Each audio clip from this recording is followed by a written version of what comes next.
So why don't we do our SALT segment? And you're the one who brought this to our attention, and I absolutely love it. So I'll set the story up and we can talk about it. So there is currently a full-blown assault on the Postal Service by the Trump administration in an attempt to basically rig the 2020 election. We're still in the middle of this pandemic with no end in sight, honestly, because of the mismanagement of this pandemic. And so many people are going to want to vote by mail. That only makes sense. And so Trump realizes this, and he has decided to do what he can to, first of all, make people question the, I guess, safety of voting by mail. He has floated this nonsense talking point about how voting by mail leads to voter fraud. There's absolutely no evidence of that. But there's also a postmaster general in charge now, Louis DeJoy, who is a Trump loyalist. He has donated upwards of $2 million to Donald Trump and Republicans lately. And so these are all things that people are concerned about. And Trump was very transparent in saying that he does not want to provide any funding to the post office in the next coronavirus stimulus bill because it's going to help Democrats out. He just doesn't want that. So he's being very transparent. And so it is interesting to see corporate Democrats in the media specifically speak out in support of the post office, the importance of the post office. How can this happen? But David Sirota, who is really saltier, the saltiest one in this segment, and has an incredible memory, shared some screenshots with people on Twitter yesterday. And so I want to share them with you. Here's the tweet. Maybe it's bad that high-profile Dems and pundits have been part of the movement demonizing the post office. And so I want to share some of those images that he embedded with you. Kevin Drum once published a piece. Why not finish privatizing the Postal Service? Well, this wasn't ancient history. This Kevin Drum piece came out like yesterday or the day before. It's spectacular that guy still is around. I mean, he's one of the early 2000s kind of blogosphere guys who somehow is still surviving and publishing these terrible liberal takes. This was this week. This wasn't like ancient history, but the other ones are ancient history and they're great. Yeah, this one was written by Matthew Iglesias in July of 2012. Tomorrow's $5.5 billion default is the beginning of the end for the U.S. Postal Service. It's time to privatize it. Iglesias, man. Again, another one of these early 2000s liberal blogosphere guys who he's been one of the most successful ones. I mean, Vox has been just spectacularly successful. And it's fun to dunk on Iglesias because he's very dumb, but I want to like remove it from Iglesias himself as the person and just it's more about ideology. The reason why we can go back to all kinds of terrible Iglesias takes in the past, like for example, letting workers in the third world die of a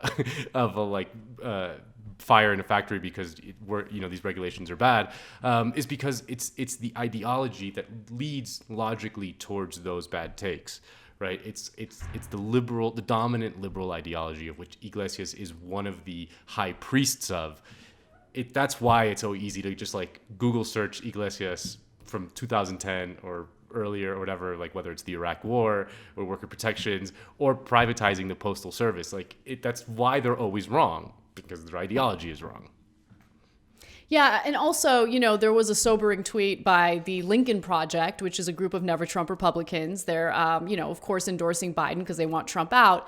But they weighed in on this whole Postal Service issue by basically urging private companies like FedEx and UPS to deliver the ballots. Because, privatized companies doing that would make me feel a lot better about this situation. I mean, come on. I think you're so right about the ideology behind these takes. And, it's incredible how someone like Trump, right, can really reveal like all of their faults and all of their mistakes and how wrong they've been but they never correct course. Yeah. They still stick to the same nonsense, and people still find them credible. Like, that's the thing that blows my mind. I mean, just going back to the Joe Biden video that we were showing.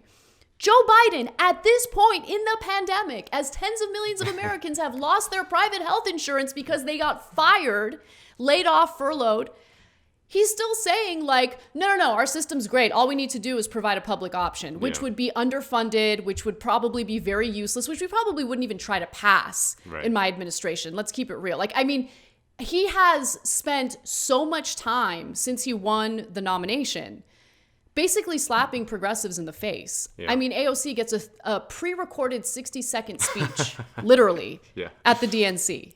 And John Kasich gets his prime speaking spot, and so does Mike Bloomberg.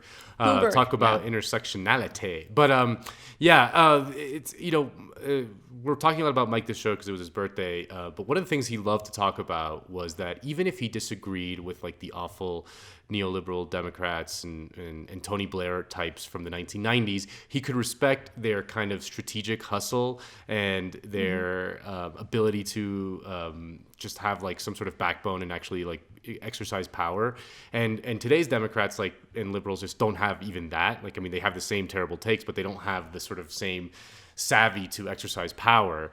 I just been laughing kind of darkly at this whole post office thing because like the right, does the thing where they always do where like it's like they do some insane thing, like try to abolish the mail, and then the liberals just like their only response these days is like, oh man, that's terrible. Someone should do something about that. It's either that or like begging Jeff Bezos to save them. Like people are tweeting at Jeff Bezos like being like, you could step up and use like your like your thing to take up the USPS vote by mail thing, or like begging like Dan Dresner, who's like one of these like foreign policy magazine liberals, was like tweeting out like, hey, FedEx and UPS, you guys can be heroes and become the most beloved corporations in America if you stepped up and delivered the mail ballots on November 3rd or whatever. And it's like, that's the only thing they can imagine. They can't imagine exercise power. They're like, someone should do something. Like Larry Charles tweeted at Gavin Newsom, Gavin Newsom tweeted out like, hey, the USPS should be fully funded. And then Larry Charles tweeted at him and he was like, listen, dude, you're the governor of California, one of the most powerful states, like the most powerful, biggest state in the union, the GDP the size of like France, and you could do something about it. You have power. Like, do something. Don't like just say someone should do something. You guys have power. Do it. Like do something. 100%. Like Mitch McConnell, when he's in the minority, throws sand in the gears all over the place. Like, let's do something about it. No, that's the thing that drives me nuts, right? So I think social media, Twitter in particular, for average citizens, if you're engaging in any type of political rhetoric on Twitter, it gives you, like, it triggers the same parts of your brain that would be triggered if you're actually out on the streets organizing and doing the nitty-gritty, like the real work necessary to organize and create real change in this country, right? Like when you're just tweeting, there have been some studies to show that it triggers the same part of your brain, even though that tweet essentially does nothing.